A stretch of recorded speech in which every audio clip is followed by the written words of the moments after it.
Great Britain, slow clap for you. Slow clap for you today, because Jeremy Corbyn, who is a vicious communist anti-Semite, not only lost the election last night, he's going to drop his leadership in the Labour Party, which is just a wonderful, wonderful result. And this was a big gamble by Boris Johnson and the Conservative Party. Pretty much everybody turned away from Labour. Labour economy spokesman John McDonnell said, "I think Brexit has dominated everything by the looks of it. We thought other issues could cut through and there would be a wider debate. From this evidence, there clearly wasn't." Well, yes, Brexit was the big issue. The other issue is that Jeremy Corbyn is a nut job, and everybody in Britain understood that Jeremy Corbyn was a nut job. The chief rabbi of England came out and said that Jews should not vote for this anti-Semitic party.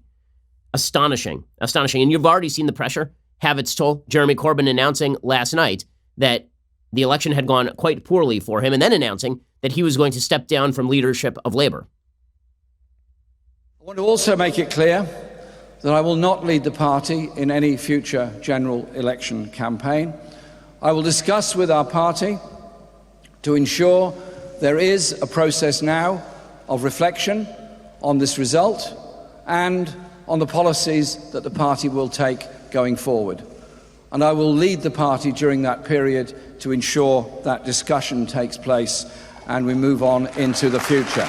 Okay, and everybody cheers. This is in his constituency. So the way that it works in Britain is that everybody who's in parliament obviously has to be a member of parliament. So the leader of a parliamentary party has to be a member of parliament. You have to be elected in your own constituency. So Boris Johnson announced his election victory basically in a congressional district, the way that it would kind of be the analogy in the United States. It would be as though in Congress, the biggest party in Congress then had a leader, and that leader's party, the party leader ended up becoming president of the United States. It's sort of like that in Britain. That's how the parliamentary system works. So that means that everybody is announcing from their congressional district or from their constituency. In this case, what was wonderful about that video where Jeremy Corbyn is announcing that he will no longer lead the Labour Party in general elections, a couple of things are wonderful about this. One, Britain has this incredibly great tradition where all it takes is basically 50, I think it's like 50 pounds or 500 pounds or something.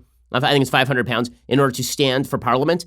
If you do, then you get to stand on the stage as the parliamentary election results are read. So behind behind Jeremy Corbyn is standing a dude in a white coat and a goofy hat, which is pretty spectacular. And behind Boris Johnson, by the way, in his constituency, was Lord Buckethead and Elmo, which is always wonderful because, honestly, democracies shouldn't take themselves that seriously. Human endeavors are all ridiculous, and this is just proof of it. But the best part of this is the Jewish guy in the yarmulke, who presumably was campaigning with the Conservative Party, who is standing behind Boris Johnson and smiling broadly as Jeremy Corbyn announces that he's not going to be leading the Labour Party. And good for the Brits for rejecting this piece of garbage, Jeremy Corbyn. And he is awful in every possible way. He is awful. Not only is he basically a communist on policy, but he happens to be a vicious anti-Semite, and he has for years.